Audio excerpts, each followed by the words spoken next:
parents et amis avec Gilles Parent.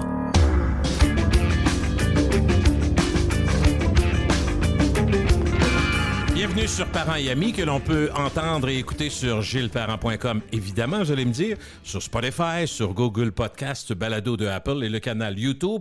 Aussi, n'oubliez pas de télécharger l'application sans frais Parents et Amis. Vous la retrouvez sur le Apple Store. Mars qui arrive est le mois de la nutrition. Voici donc un bon moment pour faire un petit bilan de notre rapport à la nourriture et notre alimentation. C'est toujours bon, toujours vendeur. Notre guide est entrepreneur, mais surtout une docteure en nutrition. Bonjour Isabelle Huot, comment allez-vous? Ah, je pourrais pas me passer, Gilles, de ce rendez-vous annuel. Toujours un bonheur. Ça va bien. Puis on revient tout avec des questions. Toi, tu dois avoir l'impression qu'on pose les mêmes, mais c'est un Non. Non, même pas.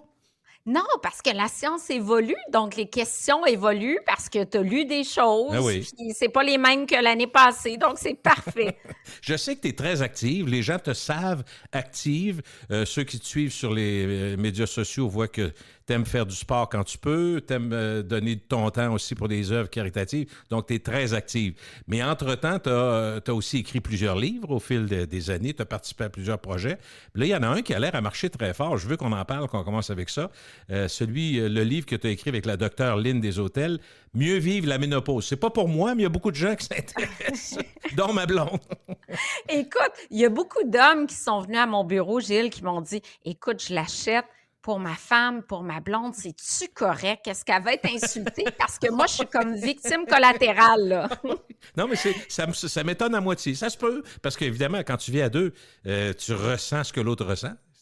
Exactement. Puis écoute, je suis tellement contente de ce livre-là. Je l'ai proposé à mon éditeur il y a 15 ans.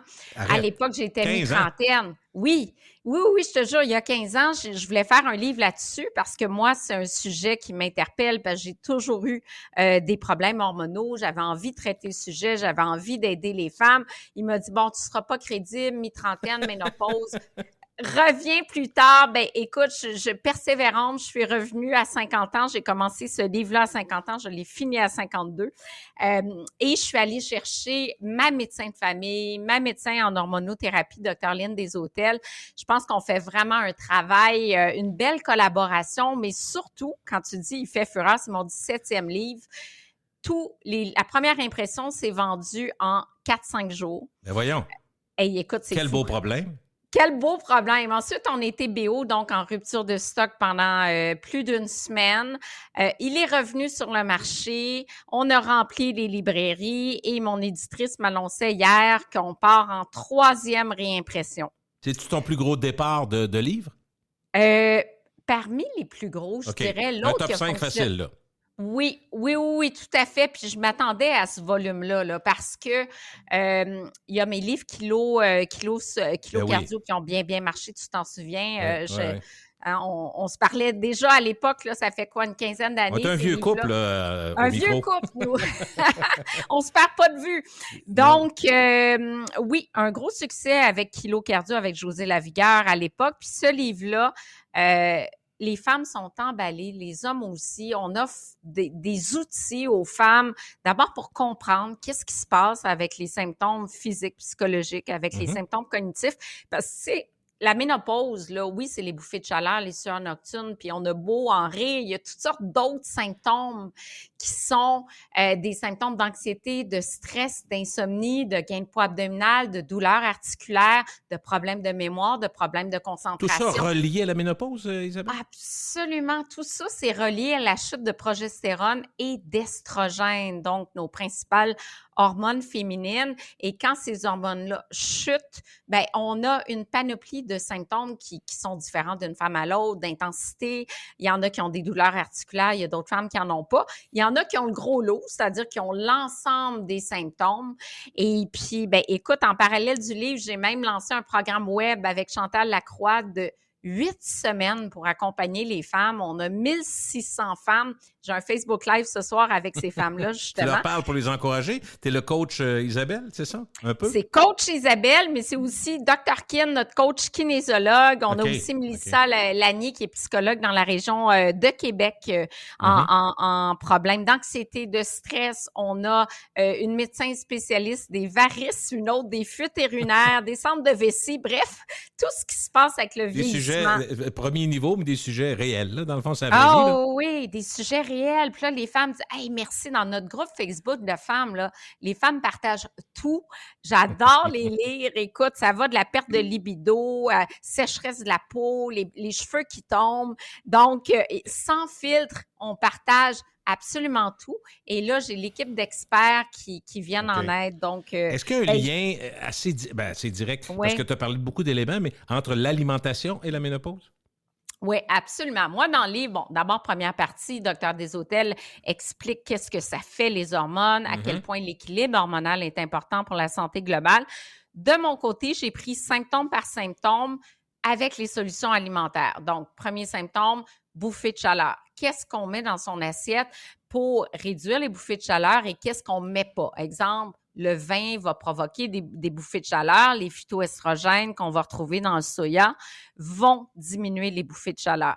Ensuite, j'ai le chapitre sur le gain de poids abdominal. Donc, la femme gagne pas tant de poids. Là, on parle de 5 à 10 livres en moyenne, mais c'est surtout le gras au niveau viscéral, au niveau de l'abdomen. Et c'est là où il y a des complications pour la santé. Donc, comment on fait pour perdre ce gras-là? Est-ce que c'est possible? On parle de ça. Ensuite, l'insomnie. Quelles sont les solutions alimentaires? Bon, c'est pas miraculeux, mais il y en a quand même des gestes qu'on peut faire là, pour mieux dormir et ainsi de suite pour l'ensemble des facteurs qui sont associés à la, je dis ménopause, 51 ans en moyenne, mais périménopause. Donc, toute la période qui entoure la ménopause, parce que la périménopause, ça peut durer 10 ans. Là. Déjà, à 40 ans, les femmes ont des symptômes. OK, c'est ça, je me demande. J'allais te parler dans la durée. J'imaginais que tu me dirais que ça dépend des femmes. Et c'est pas tout le monde qui le vit de la même façon. Mais est-ce que tu peux, ça c'est l'extrême, mais juste par les extrêmes, souvent on comprend mieux le centre. Est-ce que tu peux n'avoir aucun symptôme, une femme? Oui, je dirais 15 %. Oui, bonne question, parce que 85 % des femmes, là, je parle en Amérique du Nord parce que les Asiatiques, c'est beaucoup moins parce que les Asiatiques mangent énormément de soya, donc ils ont beaucoup moins de symptômes incommodants parce que dans le soya, on a ce qu'on appelle des phytoestrogènes, qui sont des composantes qu'on trouve dans les végétaux qui ont une action estrogénique, donc ils vont pallier en partie du moins à la chute hormonale.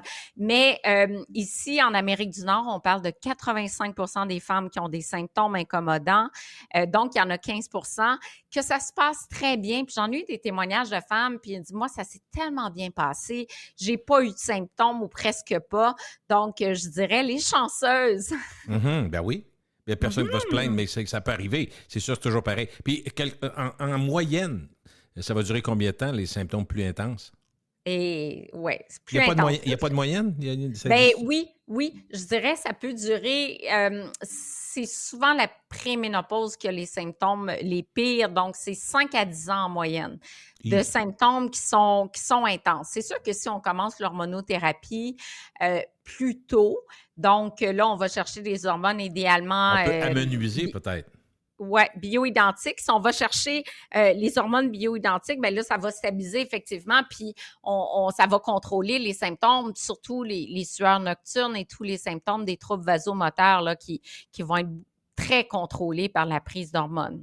Est-ce que le docteur avec qui tu as écrit le livre de Docteur Deshôtels, est-ce qu'il parle aussi du fait que ça peut jouer sur le moral, sur le bien-être mental, le positivisme, tu sais, parce que quand tu es affecté, des fois, tu dis, ben voyons, tu sais, ça joue sur le moral un peu. Ah, ça joue tellement sur le moral, vraiment. Puis, on le voit que les variations hormonales vont jouer sur le moral. On le voit notamment avec les SPM, les syndromes prémenstruels chez la femme. Ça, c'est la pratique pour nous autres, ça. Ben oui, mais là, la ménopause, c'est encore pire. OK.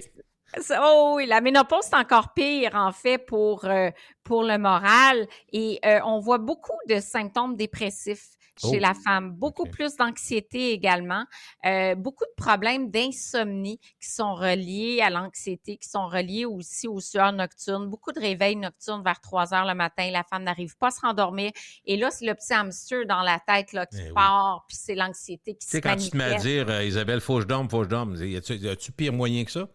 Ah, moi, j'ai tellement souffert d'insomnie, puis il n'y a rien de pire que ça, là. Tu te réveilles à 2 heures du matin, il faut que je dorme, tu regardes l'heure tout le temps, finalement, tu ne t'endors jamais. Donc, tu sais comment j'ai réussi? Moi, j'ai eu ça aussi par moment, parce que j'avais une vie plus stressante à l'époque, là, c'est moins pire. Oui. Mon sommeil s'est amélioré. Mais ce que je faisais, puis que je ne m'en suis jamais vanté, mais je faisais une certaine forme de yoga. Mais je vais t'expliquer, j'étais couché, puis là, ce que je faisais, j'essayais, j'avais vu ça quelque part, puis je me disais pourquoi pas. C'était juste de me déconcentrer sur mes pensées, puis de penser de dormir, puis que j'ai telle affaire à faire demain. C'est vrai, faut pas que j'oublie ça. Des fois, je me levais pour aller prendre des notes. Toi qui écris, puis tout ça, tu as dû faire ça certain dans ta vie. Ah, souvent. Tant qu'à pas dormir, je vais aller écrire 2-3 affaires qui me passent par la tête. Mais ce que j'ai fait, c'est qu'à ce moment-là, j'étais couché, puis là, je me disais, je pense à mon pied droit. Juste mon pied droit. Faut que je pense à mon pied droit. Fait que, tu sais, faisant ça, je déconnectais complètement de ce à quoi je pensais, puis je m'endormais. Ça a marché souvent. C'est une forme de yoga à Saint-Saëns. Oui. Mais écoute, moi, j'écoute, je mets de la pluie, je mets des vagues, je mets toutes sortes d'affaires, mais ça ne marche pas. J'ai jamais pensé au pied, je vais essayer le pied. Quand tu penseras à un pied, tu diras, j'ai le parent qui est un pied. Alors, ça voilà. pourra t'amener là. OK, j'essaie ça, je t'en donne des nouvelles. Bravo pour le succès, puis je sais que ça va continuer, fait que lâchez pas. On va faire la promotion même du podcast parce qu'il y a beaucoup d'explications que tu as données que les femmes et les hommes vont être contents d'entendre. On va parler du mois de la nutrition, puis après ça, en fin de balado, j'ai toujours plein de questions qui me sont envoyées, fait que je les garde, puis quand on se parle ensemble une fois ou 2 ou 3 par année, je les ressors. Alors là, c'est le mois de mars, le mois de la nutrition. Je pense que c'est un moment, tu sais, souvent on faisait des blagues, on disait quand il y a un changement d'heure, c'est un bon moment pour vérifier si nos détecteurs de fumée sont vrais. Tu sais, le genre d'occasion qu'on a. Mais je pense que le mois de la nutrition, c'est un bon moyen pour voir l'alimentation comme étant plus que de la nourriture qu'on ingurgite, dans le fond. Bien, je dirais plus que jamais parce qu'on sent un virage incroyable sur la façon de voir l'alimentation aujourd'hui. Oui, le besoin physiologique là, qui est de rencontrer mes besoins en énergie, combien de calories j'ai besoin pour fonctionner, rencontrer mes besoins en protéines, en glucides, en lipides, en vitamines, en minéraux. On a besoin de manger pour vivre. Donc, tout ça, oui. Mais il y a aussi maintenant, on parle de plus en plus de besoins psychologiques, me faire plaisir en mangeant, répondre à un besoin psychologique et un besoin social de partager un repas. Puis, tu sais, on l'a vu avec la pandémie, les gens qui étaient seuls, qui mangeaient seuls, à quel point ça amenait une détresse psychologique. Donc, manger répond à la fois à des besoins psychologiques, physiologiques, des besoins aussi sociaux. Donc, ça rencontre, puis c'est ce qu'on trouve dans le régime méditerranéen. Oui, c'est bon, c'est santé, c'est associé à la santé cardiovasculaire, à la prévention du cancer, au vieillissement en santé, en beauté, etc., longévité, mais c'est aussi le partage des repas, c'est aussi cuisiner en famille, entre amis, c'est tout ça, c'est connecté à travers l'alimentation. Donc, c'est manger, ça répond à tous ces besoins-là. Moi, je pense, Isabelle, sans trop me tromper, parce que je te suis puis je t'écoute, que la plupart des gens, au fil des 15, 20, 30 dernières années, ont beaucoup amélioré leur rapport de nourriture. Oui, ben oui.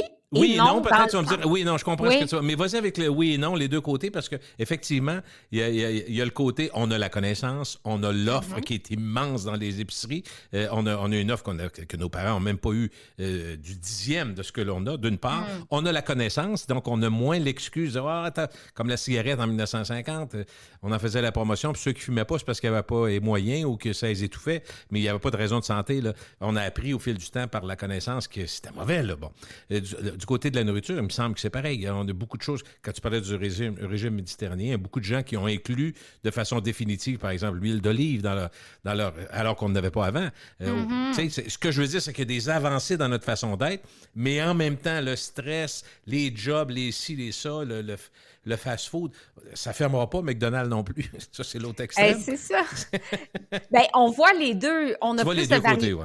Ah, les 2 côtés, on a plus de variété, on cuisine des mets de partout sur la planète, c'est extraordinaire. On découvre les épices, le curcuma, plein d'épices fascinantes. Donc, la variété, c'est gage de santé, c'est certain.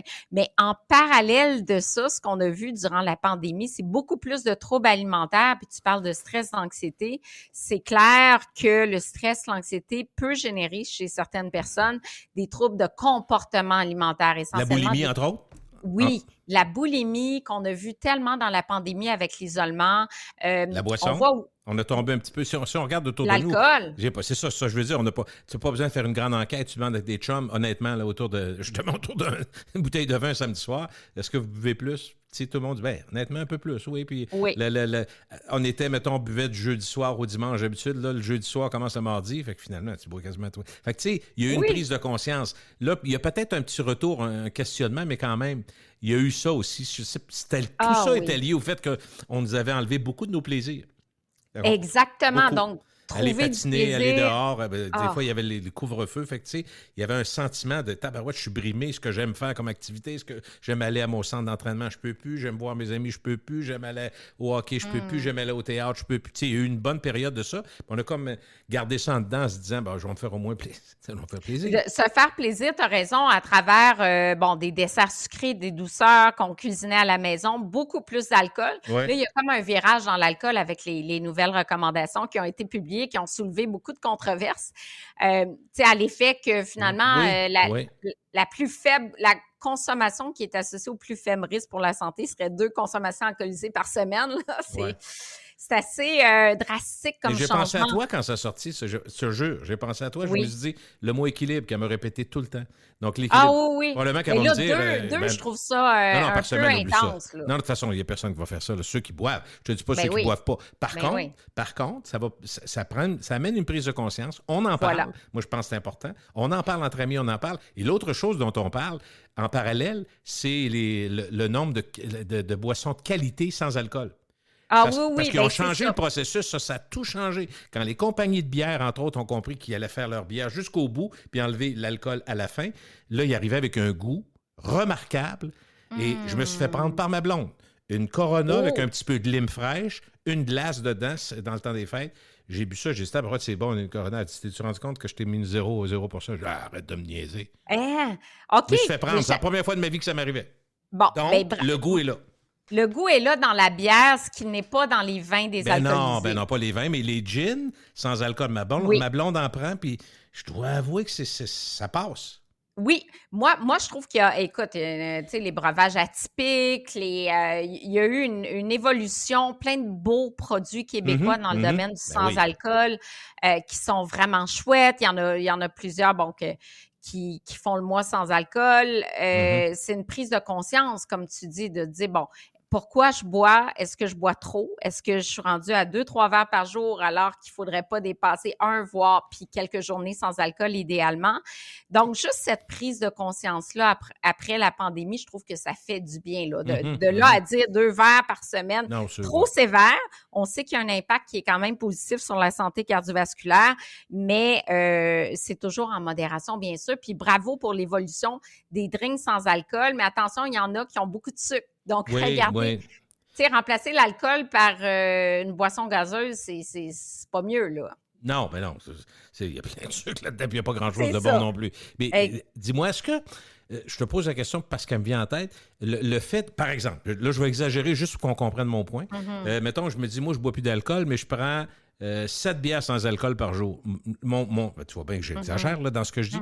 Mais ce que je veux dire, c'est que est-ce que de garder l'habitude de prendre tout le temps de la boisson, même si c'est sans alcool, ça peut amener une habitude dont on a de la difficulté à se départir? Moi, je conseille vraiment de ne pas associer à chaque fois, je relaxe, j'arrive à la maison, j'ai besoin d'un verre. Donc, oui, c'est le fun des boissons sans alcool pour X raisons, parce qu'on conduit, parce que, c'est mercredi, jeudi, vendredi. Oui. Mais d'arriver lundi, mardi, puis tout de suite, j'arrive, je me fais un drink, c'est comme maintenir l'habitude que pour relaxer, j'ai besoin d'un verre, qu'il soit avec ou sans alcool. Donc, ça, c'est comme une relation qui qui peut être problématique dans le sens où si je retombe dans l'alcool à un moment donné pour apaiser, au lieu d'être en dégustation, en pleine conscience de savourer mon vin, de savourer ma bière. Donc, peut-être quelques journées sans substitut. Je pense que ça serait une bonne stratégie d'écouter son besoin. Si tu stresses, qu'est-ce qui va me déstresser? Est-ce que c'est d'aller prendre un bain? Est-ce que c'est d'aller prendre une marche avec mon chien? Est-ce que c'est de prendre une petite sieste avant de faire le souper de 15 minutes? Donc, d'être à l'écoute de ses besoins et de ne pas associer nécessairement drink et anti-stress. J'entendais quelqu'un dire un des petits trucs, c'est un petit truc parmi d'autres, si vous vous rendez compte que vous buvez de l'alcool seul, des fois c'est un questionnement aussi. Oui, mais en même temps, les gens qui habitent seuls, Ben oui, je comprends.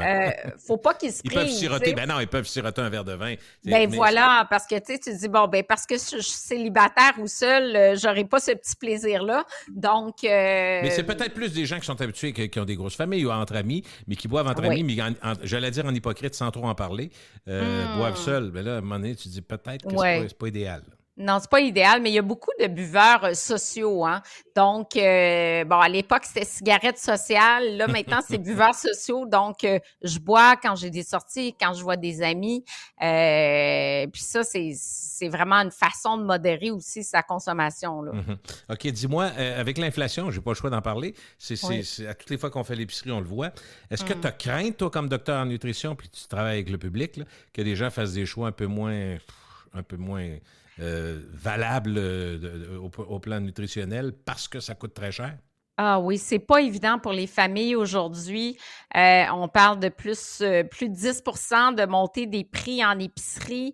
Ça affecte, c'est sûr que ça affecte la variété d'aliments qu'on choisit, de toujours prendre, puis je le vois moi avec mes produits en épicerie, qu'il y a des chutes de vente, que j'ai des ventes uniquement quand je suis en spécial.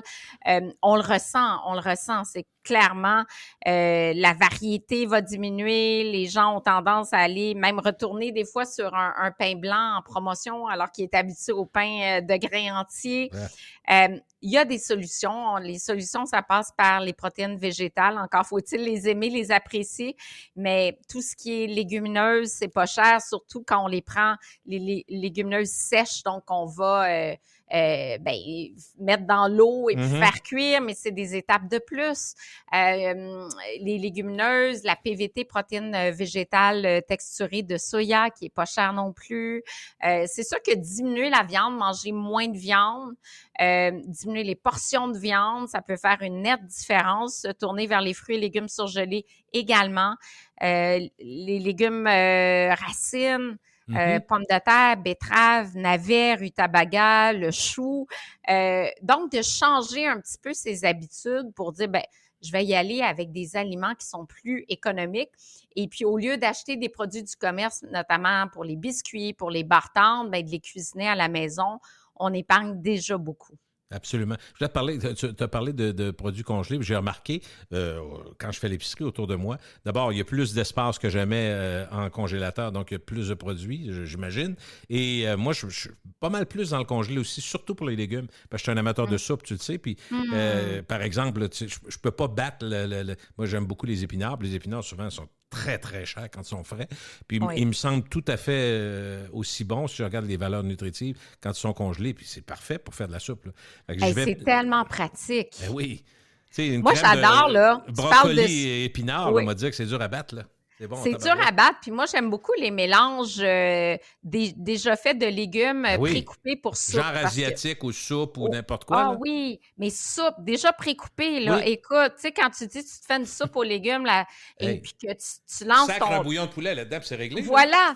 That's it. Des fois, une conserve de tomates. Des fois, je mets des lentilles rouges. Puis, écoute, j'ai ma soupe repas ou avec des fèves rouges. Puis, écoute, ça prend 20 minutes. C'est extraordinaire. Tu n'as même pas coupé tes légumes. Puis, c'est économique. Puis, les légumes surgelés, ça permet de réduire le gaspillage. Parce que le gaspillage alimentaire dans les foyers canadiens, c'est essentiellement les fruits et les légumes. Parce que, bon, tu achètes des légumes, tu les perds, tu les as pas mangés, ils sont plus bons, tu n'oses pas les mettre dans ton smoothie parce que, bon, ils ont la mine basse. Et les légumes surgelés, même les fruits, moi, les fruits surgelés, j'adore ça. Je m'en verse une portion chaque jour. J'arrive au bureau, c'est dégelé naturellement l'après-midi. Je mange mes fruits, il n'y a pas de perte. C'est vraiment une façon de réduire le gaspillage, puis ça conserve la plupart des... C'est sûr qu'au blanchiment, on va perdre un peu de vitamine C, mais ça conserve quand même une belle partie des vitamines. Et surtout pour les fruits congelés, ils nous rendent ça plus facile parce que les sacs avec le fameux Ziploc dans le haut que tu peux refermer, fait que c'est pratique quand tu le prends. Parce que souvent, quand tu ouvres un gros sac, tu te dis, ben tabarouette, s'il n'est pas aussi frais après, si je l'ai mal fermé, mais ça devient, ils deviennent durs, puis ils sont séchés, il y a du frima là-dessus, ça nous tente moins. Mais maintenant, je trouve que c'est mieux fait, là, honnêtement. Il y a beaucoup d'améliorations, oui. Oui, je voulais, tant qu'être là-dessus, je voulais juste parler est-ce que ton opinion a changé, ou elle n'a jamais été négative peut-être, sur le canage, parce qu'on parlait de légumes, il y a beaucoup de légumes qui sont dans des boîtes de canage. Est-ce que, outre le fait que moi je trouve ça ennuyant, parce que par exemple des fèves molles qui sont dans l'eau, je ne suis pas capable, mais je veux dire, est-ce que les valeurs nutritives avec les méthodes 2022-2023 de canage, est-ce que ça c'est respectable? Est-ce que c'est recommandable? Ben, écoute, en général, c'est le goût qui est moins bon, comme tu le dis. Okay. C'est drôle parce que hier, j'ai fait un risotto aux petits pois verts. Puis moi, les petits pois verts surgelés, là, je les trouve tellement bons. C'est extraordinaire. C'est que ça. Ça goûte bon. Écoute, ils sont bons là, en surgelés. Là. Moi, je trouve que c'est vraiment parmi les meilleurs légumes. En conserve, les petits pois verts, rien à voir. Zéro. Le goût est vraiment moins bon. Ça me fait penser au hot chicken que ma mère faisait, sauce brune avec les petits pois verts. La sauce Esta. Oui, c'est ça. Exact. Ça me rappelle trop cette époque-là. Mais en conserve, en général, on a beaucoup plus de sodium. Par contre, on a maintenant 2 types de produits avec des allégations nutritionnelles, faible teneur en sodium, donc 140 mg et moins, et carrément sans sodium. C'est des dépanneurs, c'est pas cher, mais préférence sur le surgelé. Dans la mise en conserve, on va perdre un petit peu plus de vitamines, mais c'est mieux que rien. Tu sais, moi, quelqu'un qui dit, regarde, moi, c'est ça mon moyen, c'est ma conserve à 99 sous.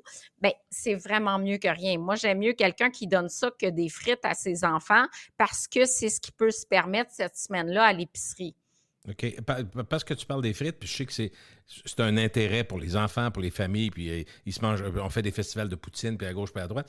Mais moi, j'ai toujours pensé, peut-être que je suis dans l'erreur, je vais le savoir aujourd'hui, que quand j'achète des frites congelées, c'est moins pire que si je fais mes frites moi-même dans l'huile.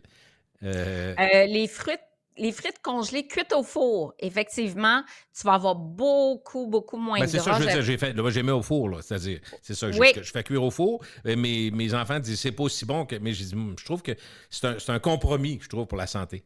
Oui, mais sur les emballages, on va voir, soit c'est deep fry, donc friture, mais il y en a des frites que c'est écrit dessus cuites au four. Okay. Et quand c'est écrit cuites au four, oui, nous, on les fait réchauffer au four, mais le gras chute considérablement. Fait qu'effectivement, c'est mieux qu'une frite deep fry, quoi. En ce moment, la tendance est je sais pas si tu l'as, toi, le air fryer. Non, je ne l'ai pas. Tout le monde m'en parle, mais je ne peux pas tous les acheter, ceux dont on parle. Ça, c'est comme les séries Netflix, oui, Isabelle. Tous nos amis, « Hey, t'as pas écouté ça, t'es bien niaiseux! » Mais là, je manque de temps. Non, c'est ça. Moi, je ne l'ai pas acheté parce qu'à un moment donné, la cuisine, là, ça finit plus les équipements. Donc, je ne l'ai pas non plus, mais ça, c'est 15 ml d'huile pour 1 kilo de frites. Fait que ça reste des frites qui sont croustillantes et faibles en gras. Sinon, ben écoute, les frites au four, quand c'est écrit cuisson au four, mais c'est vrai que ça ne vaut pas la belle frite maison ou la frite de restauration, pas rapide, là, mais tu sais, des bons restaurants bistrot là, avec les bonnes frites. Bon, on a des questions du public, ma chère. On a déjà un petit 30 minutes de fête. Ça va tellement vite avec toi. C'est fou. OK, donc, il y avait beaucoup de questions liées à les produits sans alcool. On y a touché un petit peu tantôt. On parlait de est-ce que c'est dangereux de perpétuer l'habitude? Tu l'as dit un petit peu. Si on fait que d'en prendre, oui, c'est pas une bonne idée. Mais vu qu'on a parlé, je vais passer à des à côté. Un des premiers à côté, est-ce que l'eau pétillante est aussi bonne pour la santé que l'eau plate? Ah oui, moi j'aime beaucoup, puis il y en a qui font le SodaStream à la maison, ça c'est très bien aussi. Moi, c'est comme un petit plaisir de me prendre aller me chercher. Puis à ce temps, j'achète, par exemple, là, je vois devant moi, j'en ai une, c'est le menu bleu, le Sparkling Water. Je prends moins cher, moi je me dis, comment ça viendrait d'une source du bout du monde, là, ça va faire, là, regarde, c'est sûr. Ben non, voilà, fait que ça, moi j'aime beaucoup les eaux, j'aime beaucoup la Bubbly parce que les saveurs sont plus intenses. Il y a une nouvelle eau du Québec qui s'appelle, elle est dure à trouver, par exemple, ça vient...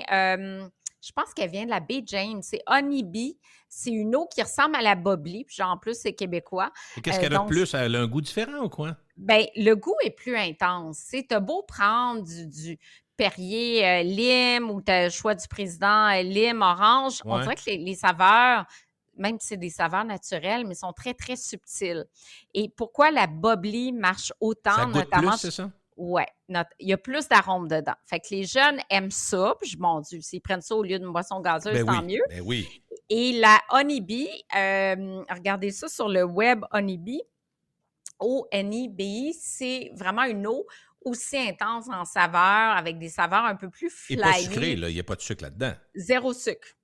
Ben ça, c'est important. Aussitôt il y a plein de dérivés qui sont pleins de sucre. Ça, encore une fois, tu vas nous dire, il faut regarder. Hein? Ben oui, mais moi, ce que j'aime, c'est arôme naturel. Quand tu vois zéro sucre, mais qu'à l'intérieur, tu as de l'aspartame, de l'acésulfame potassium, ça, c'est vraiment pas intéressant. Puis l'eau pétillante avec les bulles, juste surveiller si on a tendance à faire des ballonnements. Ça se peut que si les bulles sont bien formées, comme la Perrier bubbly, c'est des grosses bulles aussi. Quand c'est regazéifié, ou quand c'est de l'eau, de l'eau de source regazéifiée, ou des fois, il y a juste de l'eau comme d'Assani ou qui est une eau potable gazéifiée. Souvent, les bulles sont très grosses puis ça peut donner des ballonnements à certaines personnes. Mais ceci dit, l'eau pétillante, c'est super intéressant. Puis il y a l'eau minérale et de source maintenant parce que tu peux avoir une eau de source frisante, pétillante. Ben, je me suis fait prendre en Europe, on me dit, voulez-vous une eau pétillante ou minérale? Pardon, c'est la même chose? Non. Non, c'est ça, parce que effectivement, tu peux avoir une eau minérale, je pense à Épar, qui est une eau d'Angleterre, je pense, qui est full magnésium, mais qui est plate. Mais tu peux avoir une eau minérale qui est pétillante, comme la Badois. Donc, ça veut dire quoi? Ça veut dire qu'une eau minérale, il y a plus de sels minéraux dissous dans l'eau et on les sent, les sels minéraux. C'est-à-dire une eau qui a beaucoup de magnésium. Mais tu du bon sel? Parce que le sel, ça a l'air que c'est pas très bon, de trop de sel, non? Oui, mais c'est ça, pas du sodium, des sels minéraux, donc des minéraux. Mais effectivement, il y a des eaux super salées. Ben, San Pellegrino, les gens m'ont dit qu'il y a beaucoup de sel là-dedans. Oui, Saint-Justin, il y en a plus. Okay. Il y en a une à Benakis qui a beaucoup, beaucoup de sel aussi. Et pourquoi ils rajoutent du sel? Excuse-moi, c'est pour le goût? J'essaie de comprendre pourquoi ils mettent du sel dans de l'eau naturelle. Non, on n'en met pas. C'est naturellement la source. L'eau, elle est salée ou elle est riche en magnésium ou elle est riche en bicarbonate. Ça, c'est la nature de l'eau naturelle. Il n'y a aucun ajout qui est fait. OK, là, ça me rassure. Je me dis, ça me semble que ça n'a pas de bon sens. Oui, c'est ça. Non, c'est naturel. Fait que c'est quand même bien par rapport aux eaux vitaminées du commerce où là, on prend de l'eau potable et on va rajouter des vitamines, puis on dit que c'est une eau qui est vitaminée, puis dans les faits, des fois, il y a trop de vitamines par rapport à nos besoins, donc ça, c'est un autre sujet. Oui, mais si on prend un petit peu... Encore une fois, je reviens à des exemples que tu avais donnés. Quand tu parlais des yogourts avec les probiotiques, tu disais que si on voulait avoir la dose de probiotiques, il faudrait quasiment prendre 150 yogourts parce qu'ils en mettent, puis ils font la promotion, puis c'est du marketing, mais il y a certains yogourts, il n'y en a pas assez pour penser qu'on prend notre dose de telle vitamine ou de, je sais pas quoi, de tel additif santé. Mais c'est la même chose pour l'eau pétillante. Si quelqu'un dit, moi, je prends 2-3 verres d'eau pétillante par semaine, quand même qu'il en prend une un petit peu plus salée, je pense pas que ça change. Ben non. C'est l'équilibre, il ne faut pas venir fou non plus. Là. Ben non, c'est ça, c'est l'équilibre. Puis j'aime bien encourager nos entreprises d'ici aussi. Tu sais, on pense à Esca, qui ont de l'Esca pétillante, qui est une autre source pétillante. Fait que ça, c'est un beau produit. Montelier, c'est québécois aussi. Oh oui. Hey, Montclair, Montelier, tu sais, des entreprises du Québec, là, c'est bien le fun de les mettre. C'est bien du moins, Isabelle, qu'on vende de l'eau, tabarouette, on a. Ben oui! On manque pas d'eau, certain. Parlant d'eau, c'est une question dont tout le monde parle, puis il y a beaucoup de faux spécialistes dans la salle qui nous disent qu'il faut boire 2 litres, 3 litres, 4 litres, 6 litres d'eau par jour. Puis mon fils qui est en médecine, il me disait, on a eu des cas, nous autres, il est en néphrologie présentement, il me dit, savais-tu que tu peux trop boire d'eau et avoir des problèmes de santé? Je dis, oui. Mais il y a des cas, des gens qui prenaient 6, 7 litres, 8 litres d'eau par jour. Le système ne peut pas prendre ça. Fait que là, je dis, OK, parfait. Quand je vais voir Isabelle, je vais demander, qu'en est-il des quantités recommandées? Je sais qu'on ne boit pas assez d'eau en général, mais qu'est-ce que vous recommandez? Bien, effectivement, il y a eu des cas je pense à des marathoniens. Il y a eu un décès d'une marathonienne à New York, je pense, qui avait bu quelque chose comme 10-12 litres d'eau. Et puis, le rein n'a pas été capable de filtrer tout ça. Elle est tombée en hyponatrémie, une chute d'électrolytes dans le sang, puis elle est décédée. C'est assez rare quand même. C'est pas fréquent, là. Non, c'est ça. C'est Mais on très, comprend très que rare. l'extrême, on peut boire trop d'eau parce qu'à la blague, on va de l'eau, c'est le fun, puis ça coûte rien, puis tu peux en boire tant que tu veux, jusqu'à Ouais. un certain point. Oui, mais tu sais, 2-3 litres d'eau, c'est ce qu'on conseille vraiment. Les besoins, c'est 2-3 litres. Ben, je dis d'eau, mais c'est de liquide parce Café, que rentre récemment, là-dedans? le café, oui. Le thé? Mais maintenant, le café, thé, lait, boisson de soya, tisane, OK. Tout rentre dans la contribue. quantité. OK. Tout dépend de la quantité. Parce qu'un café, 2 cafés par jour, ça hydrate. Je pense à partir de 4 cafés qu'il y a un effet diurétique. Bon. Ce qui a réellement un effet diurétique, c'est l'alcool. Puis ça, on le sent, c'est la cause de bien des maux de tête, des lendemains de veille, parce qu'il y a un pouvoir diurétique de l'alcool. Et puis si on ne boit pas suffisamment, ça peut donner une déshydratation. On sent que la peau aussi, elle est défraîchie le lendemain de veille. Donc, tout ça, ça peut être expliqué. C'est un manque d'hydratation, clairement. Fait qu'il faut boire absolument beaucoup. On conseille le 8-9 verres d'eau ou autre liquide par jour. Fait que 2 cafés, mettons 2 verres de lait, ça va vite, là. Oui, tu peux te rendre. Ben, on se promène pas avec un mesureur, mais on comprend à peu près ce que c'est. Puis souvent, il y en a qui ont pris l'habitude, puis ça, c'est bien, d'avoir une gourde qui remplissent régulièrement en travaillant, puis tout ça. Puis quand t'es fini, ben, tu vas faire 2-3 petits pipis, puis go, on en reprend encore. Fait que quand tu étires ça, tu peux facilement mesurer que tu vas prendre la quantité, puis tu vas. Est-ce que rapidement, on sent les bienfaits d'être bien hydraté? Sur la peau, je dirais oui. La OK. peau moins sèche. À part ça, les effets, ben, sur l'entraînement, ça, c'est sûr. Quelqu'un qui s'entraîne parce qu'une déshydratation va affecter les performances sportives. OK. Mais ça aide Les à besoins éliminer, en ça aide pas à éliminer aussi? Si tu bois beaucoup d'eau ben, pour éliminer les absolument, toxines, puis tout ça. constipation. Il y a beaucoup de gens qui venaient me voir quand je faisais de la clinique avec des problèmes de constipation. Ben, boire plus d'eau en fait partie. Souvent, les personnes plus âgées, je pense à mon père qui a 80, il boit pas. Il a comme pas soif jamais, mais c'est très important pour le transit intestinal, pour remplacer les pertes d'eau qu'on a dans l'urine, dans la sueur. Ça prend de l'eau pour ça, pour les larmes aussi, la salive. Donc, si on ne boit pas suffisamment, on a la bouche sèche, donc moins de salive, moins d'hydratation au niveau des yeux aussi. Est-ce que tu as parlé pour ceux parce que quand même si c'est pas un sujet très rock'n'roll, il y a beaucoup de gens qui ont des problèmes de constipation. Est-ce que boire, ça va aider? Oui, moi, mon petit trio, là, j'avais un client hier, ben pas en Pas un trio Big Mac, là? Un petit trio anti-constipation parce que justement, il a 82 ans, puis il dit, regarde, j'ai vraiment des problèmes. Qu'est-ce que tu bois? Il dit, je bois pas de la journée. Bon, premier problème, on passe à 2 litres de liquide. Ensuite, on parlait de yogourt tout à l'heure. Bien là, j'ai dit 2 yogourts Activia par jour qui contiennent des bifidobactéries qui vont accélérer le transit intestinal. Okay. Ça peut être d'autres souches de probiotiques, mais comme tu l'as si bien dit, ce ne sont pas tous les yogourts qui contiennent des probiotiques. Et ce ne sont pas tous les yogourts qui ont une souche de probiotiques qui agit sur le transit intestinal. Donc, 2 Activia par jour ou autres probiotiques qui ont un impact sur le transit. Et ça, on peut regarder ça sur le guide clinique des probiotiques vendus au Canada. Il y a une nouvelle version 2023, c'est gratuit, qui vient d'être publiée. Et troisième conseil, j'ai dit de rajouter des fibres. Donc, fibres et eau, ça va ensemble. Donc, les fibres insolubles qui vont améliorer le transit qu'on va trouver dans le son de blé. Tu sais, des céréales de type All Bran, des céréales avec beaucoup de son. Un pain d'eau céréales, c'est-tu bon, ça? Oui, okay, absolument. Okay. Ou rajouter... multigrain ou... OK, je comprends. Bien, multigrain, non, ça, c'est comme une colle, là. Multigrain, Bon. Qu'est-ce que ça veut dire pour toi, multigrain? Quand c'est marqué multigrain, c'est plein de sortes de grains. Moi, pour moi, c'est ça. Ouais. C'est 12 à 14 grains. Là, c'est souvent ce que je prends comme pain. Ah oui, moi, j'adore le goût. Mais là, il faut voir, est-ce que c'est 12 grains entiers ou c'est 12 grains raffinés? Parce que moi, je peux lire multigrain, puis ça va être du blé raffiné, qui est un grain, ça va être du seigle raffiné. Donc, nous, ce qu'on veut, c'est des grains... Tu veux qu'il y ait du dur, quand je prends ma toast, qu'il y ait des morceaux durs dedans. C'est ça, je comprends? Non? Bien, les morceaux durs, non. Mais les morceaux durs, ça, c'est des graines. Ça, c'est super bon pour la santé. Ça apporte des fibres, des protéines. Mais mettons qu'on dit, je prends un pain multigrain. Ouais. On va voir notre liste d'ingrédients. Premier ingrédient, farine de blé enrichie. Ça veut dire que c'est c'est de la farine blanche. Ouais. Mais c'est suivi d'un autre type de grain, farine d'avoine, puis après farine de seigle. OK. Donc, oui, c'est multigrain parce que j'ai du blé, j'ai du seigle, j'ai de l'avoine.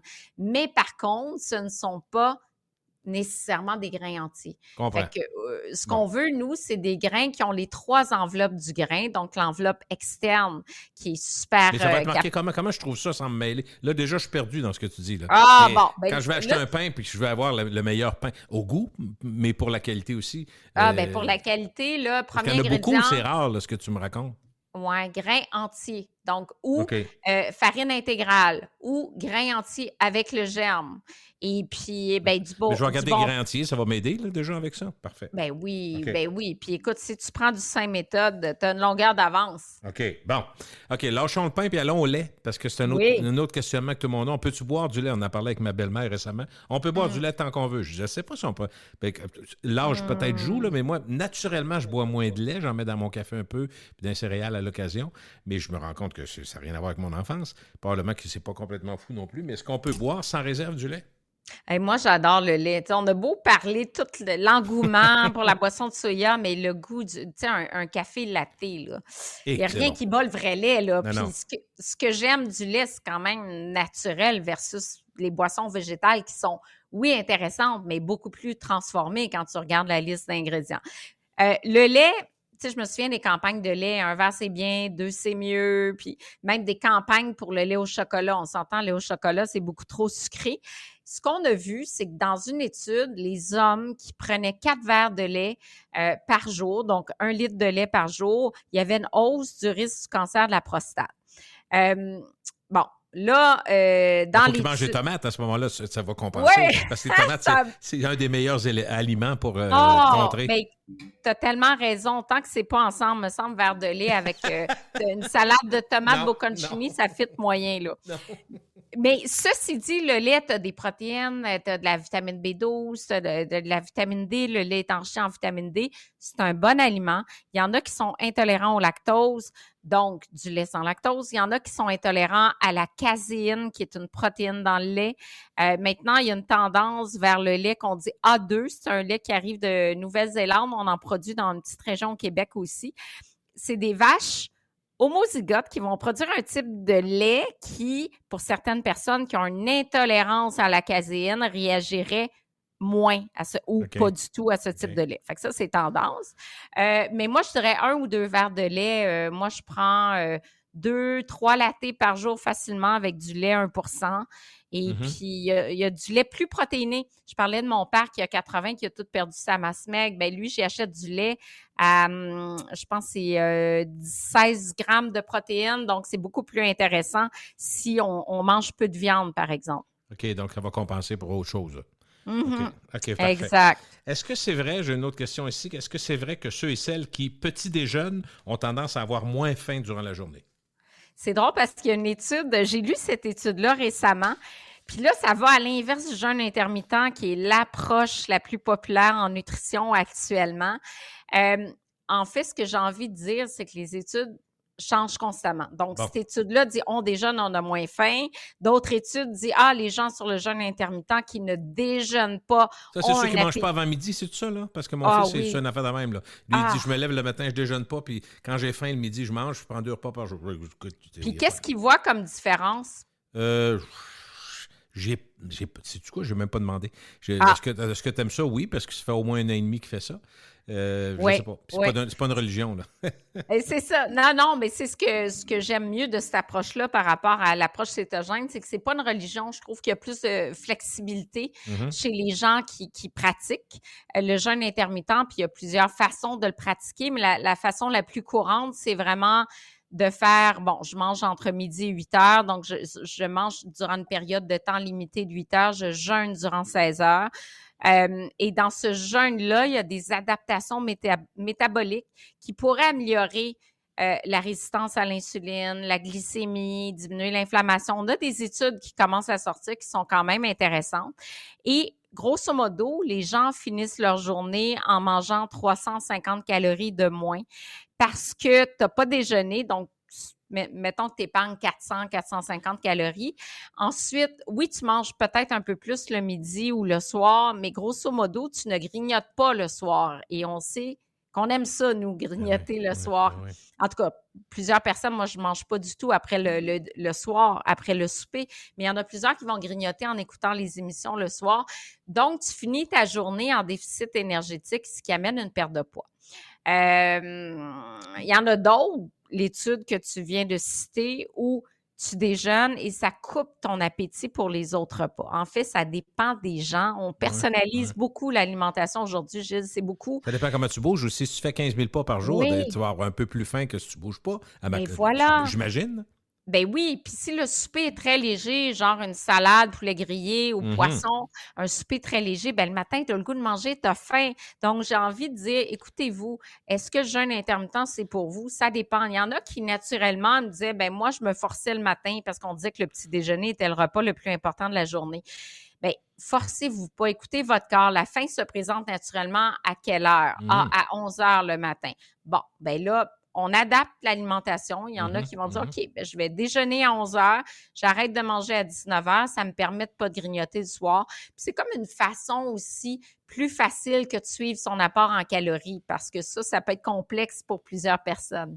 C'est drôle parce que j'ai 3 fils, puis on les a élevés un peu de la même façon, dans le fond. Puis une des collations que je leur ai faites, mais qui ont gardé, puis je trouve ça le fun parce que par moment, j'ai presque toujours des pommes vertes. Moi, j'étais des pommes vertes à l'époque, des pommes dans le frigidaire. Puis je leur faisais une collation, je prenais la pomme, je coupais en deux, puis de chaque côté, j'enlevais le cœur. Donc, il restait juste la bonne portion que tu peux manger, puis je mettais juste un soupçon de sel. C'est extraordinaire. Mais il ne faut pas t'en mettre une tonne parce que c'est pas idéal. Mais le mélange des deux, parce qu'il y a un côté bien sucré, puis très goûteux de la pomme verte, quand elle est belle, pas quand ça fait 3 semaines qu'elle est dans le frigidaire. Non, c'est ça. Mais je suis tellement... mais c'est bon, c'est vraiment bon. Honnêtement, je l'ai fait parce que moi, j'adore les pommes vertes. J'aime beaucoup l'acidité avec le sel. C'est super bon. Puis ce qu'on mangeait beaucoup au Vietnam, que j'aimais beaucoup, c'était des mangues vertes. Donc, pas mûres. Donc, plus... mon Dieu, c'est raide, ça, non? Non, c'est bon, mais sur l'acidité. Donc, vraiment sur l'acidité très ferme. Et dessus, on met du piment, genre piment de Cayenne. Le mariage, c'est comme si... Ah, un peu de piquanté, ça doit être bon. Oui, piquant, lime. Écoute, c'est extraordinaire. Puis depuis, quand j'ai des fruits non mûrs... la lime, ça va avec ça, mûr à mûr. C'est bon. C'est bon. Honnêtement, tu pourrais mettre ça sur ta pomme verte. Tu me donneras des nouvelles. Je vais l'essayer. C'est sûr que je vais l'essayer, absolument. OK, donc, autre question. On touche à bien des choses qui touchent bien du monde aussi. Quelle est la différence entre les fruits frais et les fruits secs pour la santé? Juste pour l'aspect santé. Est-ce que c'est aussi bon que l'autre? Ah, il y a une grosse différence. Par exemple, si je prends des raisins frais, mettons une demi-tasse de raisin qui équivaut à 15 raisins, j'ai l'équivalent en glucides de 15 grammes de glucides, donc l'équivalent de 3 petits sachets de sucre. Bien sûr, c'est pas du jus de raisin, donc le sucre est métabolisé plus lentement parce que j'ai des fibres dans mon raisin. Oui. Mais si je prends la même demi-tasse de raisin sec, donc déshydraté, là, je tombe à l'équivalent de 12 carrés de sucre. Mais pourquoi? Donc, qu'est-ce qui se passe? Parce que là, je passe de 50 calories à 230 avec calories. le même aliment. Le même aliment, mais déshydraté. Donc, j'ai pas la même densité énergétique. Donc, pour la même quantité, j'ai beaucoup plus de calories parce on enlève l'eau qui est dépourvue de calories dans l'aliment. Okay. Donc, qu'est-ce qui reste? OK, je comprends. On concentre le sucre dans les fruits. C'est pas des protéines, c'est pas du gras, c'est du sucre. On concentre le sucre. Mais quand tu as une petite rage de sucre, tu as envie de manger du sucre. Bon, moi, je prends mon petit chocolat, mais des fois, je prends 2 dattes. Et 2 dattes, des fois, c'est bon parce que tu dis, bon, c'est une bonne quantité. C'est mieux qu'une Coffee Crisp, on se comprend, là? Ben voilà, parce que tu as quand même... à comparer pour du sucré, là, mettons. Ben oui, tu as du potassium, oui, tu as du sucre, mais tu sais, tu as des fibres, tu as du potassium, c'est quand même intéressant. Quoique, il y en a qui tombent dans les dattes comme tomber dans les chips, là. Moi, j'ai des... Je me souviens d'une de mes clientes... Ça doit être calorique, là, si tu prends 25-30 dattes, là. Oh, ben monte, oui! Je me souviens d'une cliente, la belle Lucie, là, qui pouvait manger 30 dattes d'un coup. Fait que ça, c'est sûr que ça va vite côté sucre. Puis attention si on est diabétique. Oui, puis les carreaux dattes que nos mères faisaient, il y avait un petit peu de beurre, puis de crème, puis de tout ce que tu veux là-dedans. Là. Il y avait du sucre. C'était bon, là. C'est mon dessert préféré. Pour vrai? Oh my God! Non, non, écoute, moi, j'ai une fille qui travaille pour moi qui s'appelle Amélie. Sa maman fait les meilleurs carrés aux dattes au monde.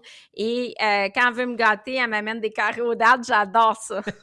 Dis-moi, autre question, manger cru, est-ce que c'est meilleur pour la santé que de faire cuire les aliments?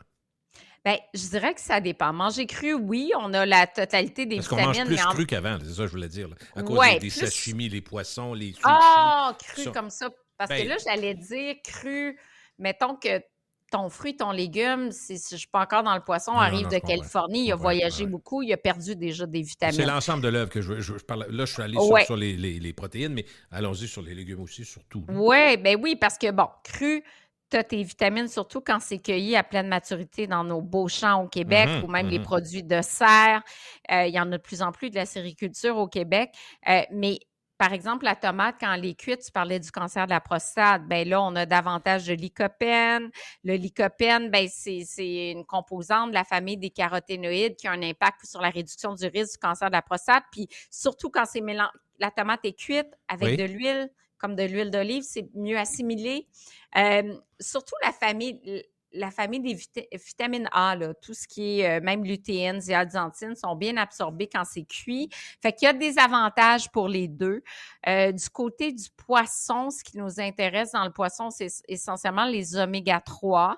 À ma connaissance, la cuisson ne va pas affecter la teneur en gras, donc en oméga 3. Donc, cru ou cuit, c'est bon. Par contre, tartare, viande et compagnie, même poisson, ceviche, ben ça prend de la qualité incroyable parce qu'on sait que s'il y a des bactéries, s'il y a des pathogènes, ça prend de la cuisson pour les détruire, là. OK. Dis-moi, on dit souvent que c'est mieux de privilégier ceux qui mangent de la viande, la viande maigre. Mais moi, je veux savoir, est-ce qu'on parle du type de viande ou de la coupe de viande? Parce que quand on était jeune, on disait le porc, c'est très gras. Puis là, aujourd'hui, on nous apprend que par les coupes, puis par la façon avec laquelle il est apprêté, il y a du porc qui est pas si gras que ça. Puis, puis l'avantage qu'on a, c'est qu'on a un des meilleurs porcs au monde, le porc du Québec. Ah, Il vraiment? est souvent beaucoup moins cher que le bœuf. Alors, tu sais, c'est intéressant, le porc, entre autres. Mais quand on parle de viande maigre, c'est-tu le poulet pour toi? Est-ce que c'est automatiquement le poulet? C'est vraiment une bonne question. Puis c'est vrai qu'on a du beau porc au Québec. Là, je pense au porc du Breton, Nagano, d'ailleurs, qui est exporté au Japon. Les Japonais sont friands de nos produits de porc. Là. On a vraiment des beaux produits. Viande du Breton, j'en ai parlé. Les viandes biologiques de Charlevoix aussi. Donc, des viandes maigres, bien, essentiellement, quand on dit viande maigre, on pense tout de suite dinde, poulet, c'est sûr, mais encore là, les hautes cuisses, c'est pas si maigre que ça, c'est la poitrine de poulet. Puis là, le poulet, c'est sans la peau, parce que si on mange la peau, on n'est plus du tout dans la viande maigre. Mais la dinde, c'est sûr, c'est ultra maigre. Sinon, tout ce qui est viande sauvage, sanglier, chevreuil, très, très maigre. Le bison, le bœuf, la noix de ronde, surlonge. Il y a des coupes de bœuf qui sont plus maigres que d'autres. Au niveau du porc, le filet de porc, très maigre. Je pense qu'on est à 4 de matière grasse. Donc, dans chaque viande... La coupe compte, là, c'est ça que tu me dis. Ah, vraiment. C'est sûr que si on prend des saucisses, des charcuteries, c'est là où on a le plus de gras. Ou des viandes très marbrées qu'on va faire cuire longtemps. Mais sinon, on peut... Mais le veau et l'agneau, est-ce que c'est gras aussi? L'agneau, escalope de veau, je pense que c'est 7-8 de mémoire. L'agneau, un petit peu plus gras. J'ai 10 en tête. Donc, un petit peu plus gras. Mais bon, on ne mange pas de l'agneau tous les jours non plus. Là, le prix nous ralentit. Le prix ralentit. Puis, tu sais, quand on regarde, quand on fait des sondages, la viande la plus prisée au Québec reste le poulet. Hein? Mais d'après moi, c'est mondial. Écoute, à cause de l'offre, entre autres, là, à cause de l'offre, ça doit être probablement mondial. Oui. Et puis là, on sent une grande, grande tendance aussi vers les protéines végétales. Là. C'est moins niche que c'était, disons. OK. Dernière question, tiens. On va aller avec... est-ce que tu recommandes à tout le monde de prendre des vitamines? Tout le monde, non. Vitamine D, ben remarque, en prends-tu, toi? Oui, multivitamine depuis 30 ans. Ça ne m'a pas tué encore, Isabelle, fait que c'est pas si mal. Mais à tous les matins, une multivitamine. Je ne sais pas pourquoi je pense que j'avais commencé ça avec une diététiste française qui m'avait dit ça. Elle dit, c'est pas mauvais, puis ça te prend une base, un équilibre pour des moments où tu n'as pas mangé autant équilibré. Puis moi, je ne peux pas mesurer si ça a changé quelque chose, mais je me sens bien, puis je me sens relativement fort. Ça va être tout le reste. Tu vas me dire, le fait que je marche, le fait que je bouge. Ben oui. Mais c'est des dur à saines mesurer. habitudes de Ben, vie. c'est ça, c'est dur de mesurer l'ensemble des choses qu'on fait. C'est qu'est-ce qui fait. Tu en enlèves une, puis tu en mets une de plus. Souvent, Ah, t'as c'est pas clair. d'impact. Mais tant que ça ne devient pas une béquille dans le sens où je prends Ouais. une multivitamine, bon, je ne mangerai pas de fruits, pas de légumes, j'ai toutes mes vitamines dans ma OK, je vitamine. comprends.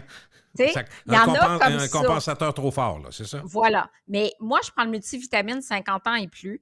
Dans ma multi, ben, c'est adapté 50 ans et plus pour la femme. C'est-à-dire, moi, j'ai moins de fer parce que, bon, j'ai plus de règles, plus de menstruation, ménopausée.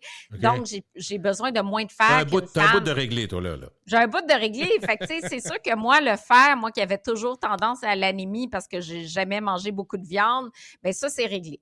Par contre, j'ai 800 unités internationales de vitamine D dans ma multi. J'ai de la lutéine, zéaxanthine qui peuvent m'aider à prévenir la cataracte, dégénérescence maculaire. Donc, moi, le multi de base, j'y crois, adapté à son groupe d'âge. Moi aussi, je suis Et, dans 50 ans et plus aussi. Je me demandais pourquoi, bon, mais j'imagine que c'est adapté à notre vieillissement, les os, les arbres. Je sais pas, j'ai oui, présumé ça. C'est tout ça? oui, parce qu'il y a plus de calcium, plus de vitamine D. OK. Il y a plus, OK. moi, je prends, par exemple, dans la multi que tu prends, il y a peut-être lycopène en plus grande quantité parce que, bon, il y a plus de cancer de la prostate au-delà de 50 ans. OK. Sinon, à défaut de prendre une multi, vitamine D jusqu'au mois d'avril, 1000 UI par jour, ça serait recommandé parce que la vitamine D, on l'a vu avec la COVID, ça pouvait aider à prévenir des cas plus sévères. Ça aide pas à prévenir la COVID, mais il y avait il y avait plus de cas sévères de COVID chez les gens qui avaient un faible taux sérique de vitamine D. Pour les os, bien sûr, mais pour diminuer le risque de cancer du côlon aussi, puis pour l'immunité globale, la vitamine D jouerait un rôle. Fait que Mais vois-tu ce que probablement ma diététicienne m'avait dit à l'époque, c'était oui. pour éviter d'en prendre une pour ci, une à tel mois, l'autre dans tel temps, puis dans telle saison. Avec ça, si tu prends ça à l'année, normalement, tu couvres les besoins de base. Fait que c'est le même que je trouve ça pratique, dans le fond, d'avoir la même Ben à tous les jours. oui.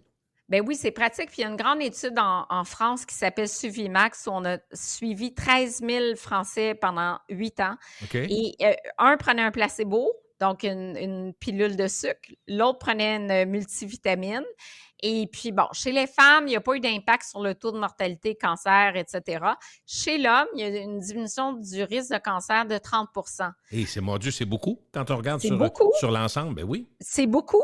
Et ça semble expliqué par le fait que les hommes mangent pas assez de fruits et de légumes par rapport aux femmes et que naturellement, il y avait plus de déficiences. Donc, Je la comprends. multi a C'est comme logique. Moi, je corrigé. trouve ça logique. Quand on regarde autour de nous, quand on regarde les Oui, habitudes, si on est honnête, là, c'est une chose oui. qu'on constate, là, ce que tu dis là.